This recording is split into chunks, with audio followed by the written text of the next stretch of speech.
número 1 a nivel nacional. Somos Acción 10, cara a cara con la noticia. Les saludamos con mucho gusto Daniela Obando Estrella, Richly Montenegro y Maribel Montenegro. Buenas noches. Buenas noches, muchachas, amigos televidentes. Daniela da inicio.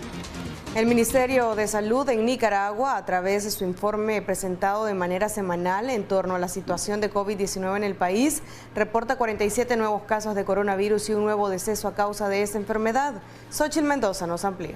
Suman 177 los fallecidos por COVID-19 en Nicaragua. Una persona murió a causa de esta enfermedad en la última semana y 47 nuevos casos confirmados con esta infección, reportó el Ministerio de Salud del 16 al 23 de marzo. Estos pacientes con frecuencia han tenido padecimientos asociados como hipertensión arterial, diabetes, obesidad, enfermedades cardíacas, síndrome de inmunodeficiencia, insuficiencia renal crónica, antecedentes de accidentes cerebrovasculares, tuberculosis pulmonar y enfermedades pulmonares crónicas. El informe que presenta semanalmente el MINSA enfatiza que desde el inicio de la pandemia en marzo 2020, en el país se han contabilizado 5.288 personas contagiadas con el nuevo coronavirus, logrando recuperarse 5.064.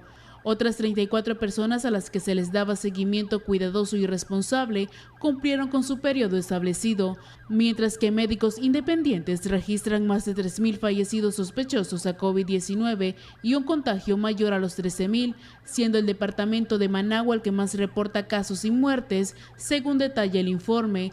Los médicos independientes alertaron recientemente de un tercer pico en la pandemia después de las vacaciones de Semana Santa. Xochitl Mendoza, Acción 10. Gremio de médicos independientes exigen a las autoridades de gobierno protección ante el COVID-19 y solicitan se les aplique la vacuna contra el coronavirus. Detalles con nuestra periodista Valesca Rivera. Médicos independientes exigen al gobierno incluirlos en la lista de personas que serán vacunadas.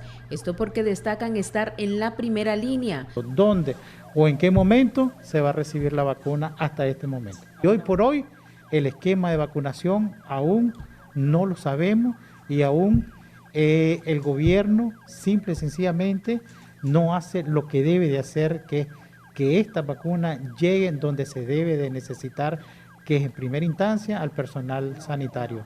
Obviamente hay que exigirle a la población que evite las aglomeraciones, que use la mascarilla, que mantenga el distanciamiento social y que se lave las manos y use el alcohol gel. No queremos que la población sienta que puede estarse descuidando en Semana Santa, si no, podríamos estar a las puertas después de unas 2-3 semanas de Semana Santa de una segunda ola, por las variantes que hay también. Señalan que desde que inició la pandemia han solicitado protección, misma por la que fueron despedidos 28 galenos. Aseguran que el plan de vacunación con las donaciones se convirtió en una propaganda mediática. Solicitan justicia para los doctores despedidos y el cese de la persecución de la policía. Con cámara de Lenín Castillo para Acción 10, Valesca Rivera Hernández. El Consejo de Derechos Humanos de las Naciones Unidas aprobó hoy una nueva resolución contra Nicaragua en la que condena la represión en el país y se pide al gobierno presidido por el presidente Daniel Ortega la liberación de presos políticos y reformas electorales. Con 20 votos a favor, 18 abstenciones y 8 votos en contra, fue aprobada la resolución sobre la promoción y la protección de los derechos humanos en Nicaragua, presentado ante el Consejo de Derechos Humanos de las Naciones Unidas. En dicha resolución, la organización reiteró el llamado al gobierno del presidente Daniel Ortega a liberar a los más de 100 presos políticos, reformas electorales para realizar un proceso electoral libre y transparente e indican su preocupación por las nuevas legislaciones al considerarlas represivas contra las voces disidentes. En la región, Nicaragua, Venezuela, Rusia y Bolivia votaron en contra de la resolución. Sin embargo, la sorpresa la dio Argentina y México al votar a favor del documento donde se reitera el llamado al gobierno a realizar reformas electorales para la solución pacífica y democrática a la crisis de derechos humanos en el país. Mi delegación votará a favor del proyecto de resolución L8 como resultado de su preocupación ante la situación de derechos humanos que prevalece en Nicaragua. Agradecemos a los promotores del texto el que hayan reflejado los comentarios y propuestas de diversos países durante las consultas informales. Estimamos que el proyecto de resolución recoge en general diversos temas de preocupación plasmados en el informe de la Oficina de la Alta Comisionada y que requieren de la atención y el seguimiento del Consejo de Derechos Humanos. La República Argentina desea reiterar su oposición a las medidas coercitivas unilaterales, las sanciones y bloqueos, en particular los que afectan de forma directa el disfrute de derechos humanos, especialmente económicos, sociales y culturales, en uno de los países más pobres de Latinoamérica como Nicaragua. La situación de derechos humanos en Nicaragua del 19 de febrero pasado señala que a pesar de que el gobierno de ese país ha mostrado recientemente signos de apertura en materia de colaboración con agencias especializadas de la ONU en respuesta a la pandemia del COVID-19 y al paso de los huracanes ETA y Iota, es urgente que coopere plenamente con todos los mecanismos de este Consejo, como así también implemente de manera integral las recomendaciones hechas por la Alta Comisionada en sus informes. Por lo expuesto, la Argentina procederá a votar a favor el presente proyecto de resolución. La subsecretaria interina de la Oficina de Asuntos del Hemisferio Occidental del Departamento de Estado de los Estados Unidos, Julie Chung, en su cuenta en Twitter escribió: apoyamos firmemente el llamado de la comunidad internacional a realizar reformas electorales significativas en Nicaragua antes de las elecciones de noviembre. Somos copatrocinadores orgullosos de la resolución liderada por Canadá, Colombia y Brasil para promover y proteger los derechos humanos en Nicaragua. La Red Internacional de Derechos Humanos informó que la próxima actualización será en las sesiones de junio y septiembre y presentará un informe exhaustivo sobre la situación de derechos humanos en el país en marzo de 2022 y agregaron que ante la falta de reformas para garantizar elecciones libres, justas y transparentes, la alta comisionada Michelle Bachelet seguirá de cerca la situación de derechos humanos durante el proceso electoral y presentará al Consejo de Derechos Humanos un informe con recomendaciones a finales de 2021. María Esther Ordóñez, Acción 10. El ex diplomático Mauricio Díaz asegura que organismos internacionales continúan realizando su trabajo por la restitución de los derechos humanos de la ciudadanía nicaragüense. Los detalles con Michelle Polanco Alvarado. La resolución aprobada este martes por el Consejo de Derechos Humanos de la ONU sobre Nicaragua es una muestra que nuestro país continúa en agenda del resto de naciones democráticas del mundo y que desde el exterior continuará la presión contra Ortega. Tiene mensajes cada vez más contundentes que dan plazos incluso al gobierno. Le están diciendo: usted tiene que establecer una ruta de salida. Usted no ha hecho nada en materia de restituir los derechos humanos, en materia de volver a permitir la presencia de las organizaciones del Sistema Mundial de Naciones Unidas. Usted tiene que cumplir con la OEA, porque la salida en Nicaragua va a ser política y va a ser electoral. Para el exdiplomático Mauricio Díaz, la votación de México y Argentina a favor de esta resolución indica que Ortega continúa aislándose. Creo que eso lo vamos a ver también en el seno de la Organización de los Estados Americanos. Probablemente del total de los 35 estados, recuerde que siempre hemos estado en un umbral entre 18 y 21. Eso se traduzca o se exprese, se manifieste en la Organización de los Estados Americanos, y de lo que da cuenta este hecho a nivel mundial es de un enorme aislamiento del régimen de Ortega y su señora. Si el presidente Ortega no acata las recomendaciones hechas por la Organización de Estados Americanos, los organismos internacionales y los países de manera individual podrían aplicar nuevas medidas económicas contra el gobierno de Ortega, expresó Díaz. Esos son acciones bilaterales de los estados, como ya en efecto lo hemos visto en la práctica, o multilaterales como la Unión Europea está pretendiendo hacerlo con el acuerdo de asociación, que también contiene una cláusula democrática que implicaría apretar los temas de beneficios comerciales y económicos que tienen este tipo de régimen. Michelle Polanco Alvarado, Acción 10. Representantes de la Comisión Permanente de Derechos Humanos se pronuncian en torno a la resolución de la ONU cuyo informe demanda al gobierno de Nicaragua libertades públicas y reformas electorales. Centenares de casos investigados, documentados con claridad y profesionalismo, por la Comisión Permanente de Derechos Humanos ha servido de insumos ante el Consejo de Derechos Humanos de las Naciones Unidas, que mediante resolución con 20 votos a favor, 18 abstenciones y 8 en contra, emplaza al gobierno de Ortega Murillo realizar reformas electorales como solución pacífica y democrática, libertad para los más de 115 reos políticos, asedios y legislaciones represivas contra opositores. En particular, hace mención sobre los derechos que tienen víctimas y familiares a la rendición de cuentas y al acceso a la justicia, ¿verdad?, como elementos fundamentales. También habla de la restitución de derechos para la realización de manifestaciones pacíficas de parte de la población nicaragüense.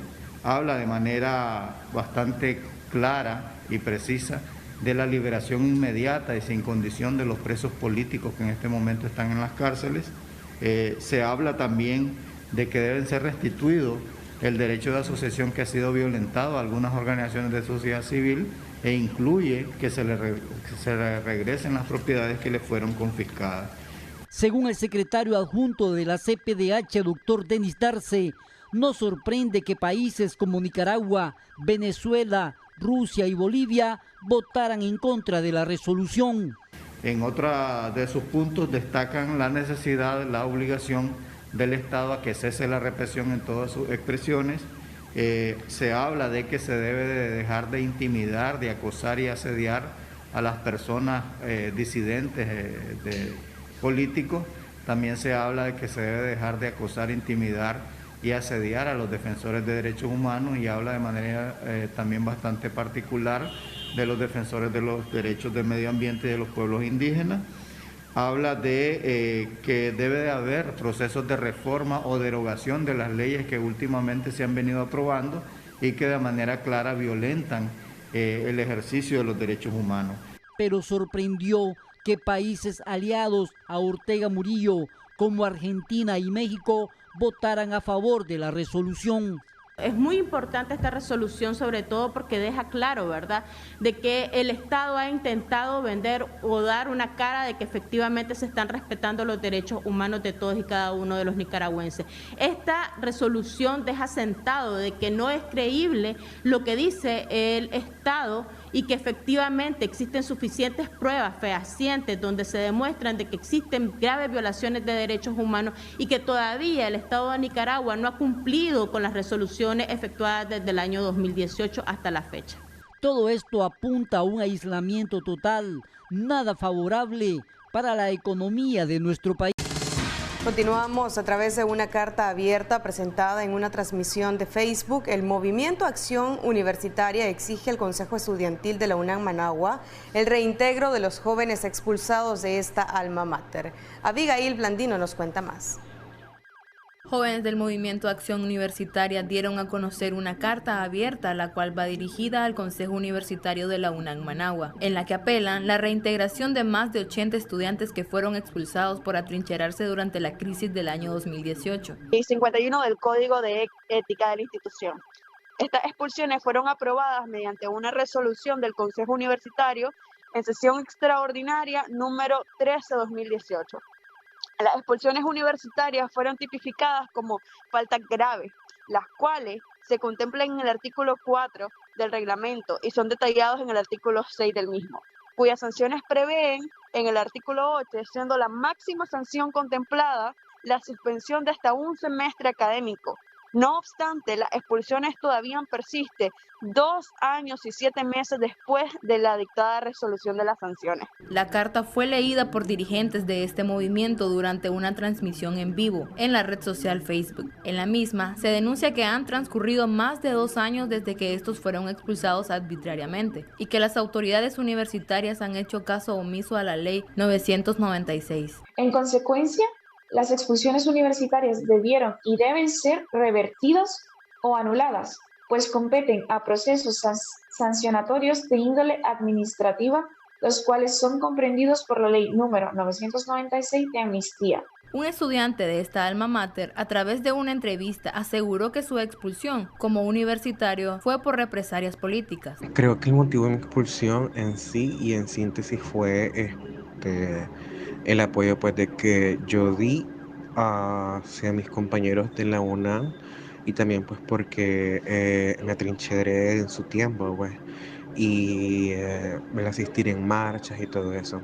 Cabe destacar pues que hay que mencionar de que yo como ex participante de Juventud Sandinista, en este caso de la red de jóvenes comunicadores, pues ya tenía cierta,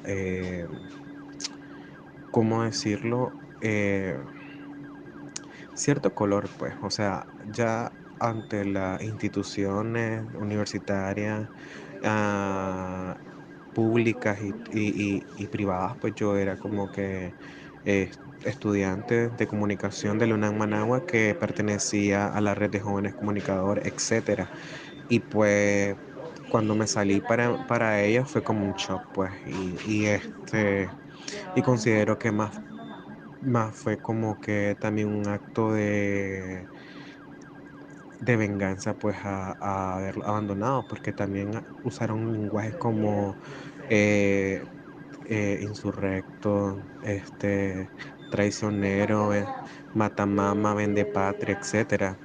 Entonces creo que esas fueron una de las razones más fuertes por las que a mí pues me expulsaron de la universidad. La ley de amnistía aprobada por la Asamblea Nacional concede perdón a todas las personas que se vieron involucradas en actos de protesta desde el 18 de abril del año 2018 hasta su entrada en vigencia el 8 de junio del 2019. Para Acción 10, Abigail Blandino. El precandidato presidencial Juan Sebastián Chamorro sostuvo una reunión exploratoria junto al Comité Político de la Alianza Ciudadana para aclarar dudas sobre el proceso de inscripción convocado por este bloque opositor. Juan Sebastián Chamorro es el primer precandidato presidencial en sostener una reunión con el Comité Nacional de Enlace de la Alianza Ciudadana. Según sus palabras, esta es una reunión para responder algunas dudas sobre el procedimiento de escogencia del candidato de esta plataforma. Para tener más información detallada sobre cuáles son específicamente los plazos, los procesos, el peso que cada uno de los mecanismos va a tener, porque como vimos en el proceso de cuando se hizo el anuncio del mecanismo se hablaban de varios procesos, encuestas, debates, etcétera. Entonces estamos indagando un poco más para tomar eventualmente la decisión de inscribirnos o no, pero en este momento es un proceso de indagación. Por su parte, Kitty Monterrey, presidente de Ciudadanos por la Libertad, dijo que estas reuniones forman parte del proceso mismo y que esperan se acerque el resto de aspirantes presidenciales. Porque lo que nosotros hemos invitado a todos los aspirantes a precandidatos es a venir a un conversatorio previo precisamente por si tienen dudas, porque lo correcto es aclararlos y que se sientan cómodos con todo el procedimiento y la metodología.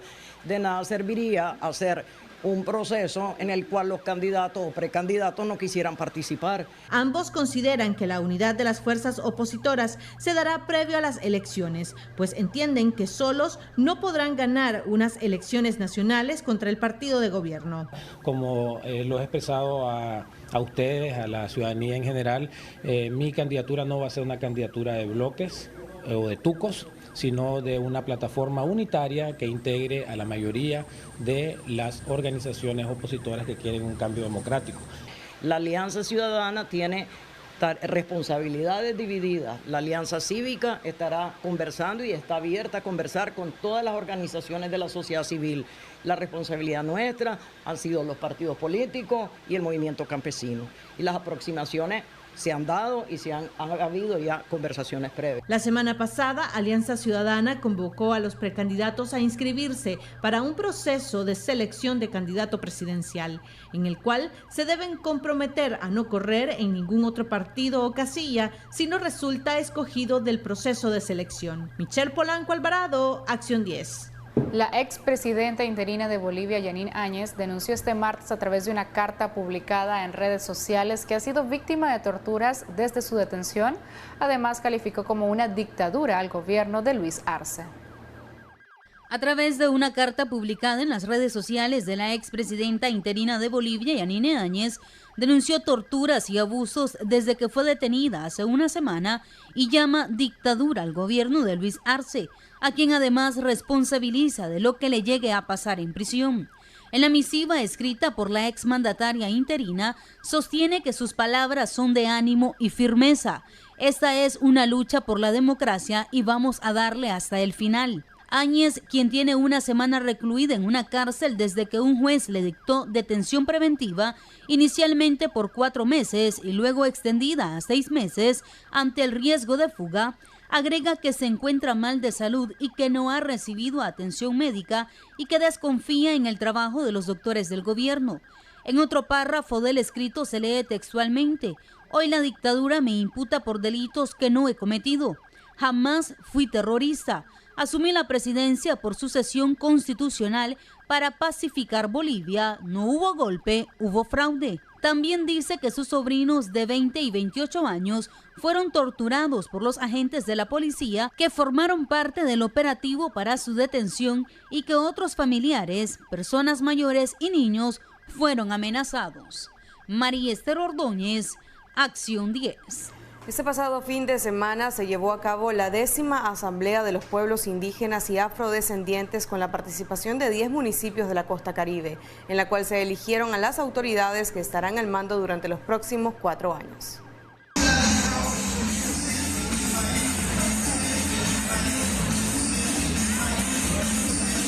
La 10ª Asamblea de los Pueblos Indígenas y Afrodescendientes, que se realiza cada 4 años, culminó este domingo. Aquí participaron unos 1.300 delegados de 23 territorios de 10 municipios de la costa Caribe Norte para elegir a sus nuevas autoridades. En dicha actividad, el tema toral fue el conflicto de tierras indígenas. Al finalizar, firmaron un acuerdo que es el autosaneamiento. Además, los delegados respaldaron la candidatura de George Enríquez para la presidencia nacional, realizando una marcha por las calles de Bilwi y Puerto Cabezas. Hemos invitado a este evento, ¿verdad?, para unir las voces en la lucha a nuestros derechos indígenas y sobre todo, ¿verdad?, pues siempre nos unimos a esa causa, ¿verdad?, que para nosotros la tierra es la vida, sin tierra no hay vida. El máximo líder, Brooklyn Rivera, destacó que George es un buen elemento y la marcha es un mensaje a los políticos y la nación nicaragüense. Es un hombre joven, muy valiente, decidido. Creemos que tienen todo el derecho como nicaragüense, un hombre calificado, joven, capaz, lleno de sangre nueva y con mucho amor por este país, todos los pueblos. Ha decidido respaldar la candidatura de George Enríquez. Sin olvidar la muerte del joven Mark Rivas, el líder pidió justicia por su asesinato y en su memoria se realizó la asamblea. La verdad es que lo mandaron a asesinar. Y nosotros vamos a seguir buscando justicia. Justicia hoy, mañana, hasta que brille el sol. Esta actividad se está desarrollando en memoria de Mark Rivas Lacayo. Él era parte del directorio de Yátama. Mientras que en Managua, todos los candidatos se acomodan para hablar de política en los hoteles. La marcha de Bilwi es un mensaje a la nación nicaragüense que Yátama es uno de los partidos que está más unido y preparado para estas elecciones. Desde la ciudad de Bilwi, Puerto Cabezas, les informó para Acción 10, Georgina Vargas. En otros temas, se espera que American Airlines retorne a Nicaragua el próximo 2 de abril. Sin embargo, la incertidumbre del sector turismo sigue presente tras meses de cancelaciones. Mientras la compañía American Airlines no reprograme nuevamente su fecha de retorno hacia Nicaragua, la industria turística se mantiene con buenas expectativas en abril, mes en que tentativamente la línea norteamericana volverá a ofrecer su conexión Miami-Managua y viceversa, explicó Julio Orozco, gerente de la agencia de viaje JP Travel. De hecho, ellos tienen una fecha tentativa de regreso a Nicaragua, pero no han hecho un anuncio oficial de que efectivamente vienen, ¿verdad? Ellos tienen, es algo que está como proyectado.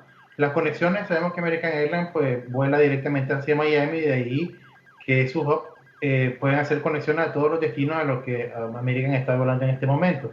No sabría decirte la frecuencia de los vuelos porque eso en el momento en que ellos oficialicen realmente que ya firmen que van a venir, me imagino que en ese momento dirán cuáles serán las frecuencias diarias o semanales que tendrán para este reinicio de operaciones en Nicaragua. Ese mismo mes también se espera el reinicio de United Airlines, sin embargo no ha anunciado una fecha específica de retorno tras meses de reprogramaciones. De momento las compañías aéreas que han decidido reiniciar operaciones en Nicaragua son la colombiana Avianca y la panameña Copa Airlines, siendo las únicas opciones para los viajeros. Es una gran noticia que venga porque obviamente incrementaría la conectividad desde Nicaragua hacia los diferentes destinos del mundo a través de las líneas aéreas americanas. Obviamente eso vendría a mejorar un poco la situación del turismo local, o sea, del turismo nacional, y los viajeros van a tener mayores ofertas para viajar hacia los diferentes destinos ofrecidos por estas líneas aéreas. Leonardo Torres, presidente de Economipyme, expresa que para la industria el regreso de las líneas aéreas procedente de Estados Unidos representa al menos un 26% más de afluencia de viajeros, tomando en cuenta el mercado que representa para Nicaragua el viajero norteamericano. A ver, American United son líneas fundamentales para nosotros, como lo era Copa, que yo te decía con anterioridad, Jimmy, que el hub de Copa en Panamá tienen una cantidad de conexión extraordinaria. O sea, Copa nos vino a ayudar muchísimo. Tiene más fortaleza inclusive que Avianca, pero American Airlines para el mercado norteamericano es clave para nosotros. Y te recuerdo también que es más barato los boletos de American inclusive que de Avianca, ¿verdad? Y que de otras líneas aéreas. Antes de la pandemia, los cierres de fronteras aéreas y terrestres, así como las medidas de confinamiento, nuestro país recibía anualmente un promedio de 1.6 millones de turistas, mientras el año pasado la cifra, según el INTUR, se redujo a 315,000 viajeros, y este año la meta planteada es superar las 500,000 personas. Jimmy Romero, Acción 10. Este martes, el ministro de Turismo en Costa Rica anunció que ese país abre fronteras terrestres al gremio turístico a partir del próximo 5 de abril. Los detalles con María Esther Ordóñez. A partir del próximo 5 de abril, Costa Rica volverá a permitir la entrada de turistas por sus fronteras terrestres, según anunció este martes el ministro de Turismo, Gustavo Segura, quien agregó que se aplicarán los mismos requisitos de ingreso vigentes que se usan para la vía aérea, como completar el formulario digital epidemiológico y presentar un seguro médico nacional o internacional que cumpla con la vigencia durante toda la estadía en el país, tener una cobertura mínima de $50,000 y otra de gastos de hospedaje ante una eventual cuarentena. Que a partir del lunes 5 de abril, Costa Rica procede a abrir la frontera terrestre al turismo, siempre y cuando se cumplan los requisitos tradicionales de ingreso establecidos por la Dirección General de Migración y Extranjería, tales como la visa para quienes les sea requerida, y aplican los mismos requisitos de ingreso que hemos tenido vigentes por la vía aérea, es decir, completar el formulario digital epidemiológico, conocido como el pase de salud, y adquirir previamente y presentar electrónicamente un seguro médico, ya sea un seguro nacional de los autorizados o uno internacional que cumpla con las coberturas que hemos explicado en otras oportunidades. Vigencia durante toda la estadía, una cobertura mínima para gastos médicos provocados por potencial enfermedad COVID de $50,000 por lo menos, y cobertura de gastos de hospedaje en caso de una cuarentena. El ministro expuso ante los medios de comunicación la importancia del turismo terrestre para este país centroamericano. Muchos de los turistas europeos que nos visitan, dado que son turistas de larga distancia, están interesados en combinar destinos multinacionales y combinan atractivos que enriquecen su experiencia. Les quiero mencionar, por ejemplo, que en nuestra frontera norte tenemos varios corredores binacionales como el de La Cruz y San Juan del Sur, o el de los Chiles con el lago de Nicaragua. En nuestra frontera sur tenemos Puerto Viejo de Limón con Bocas del Toro y la zona de Golfito y Canoas con la provincia de Chiriquí en Panamá. Costa Rica ya había activado el ingreso aéreo y marítimo de visitantes extranjeros desde agosto de 2020. María Esther Ordóñez, Acción 10. Nos vamos a publicidad.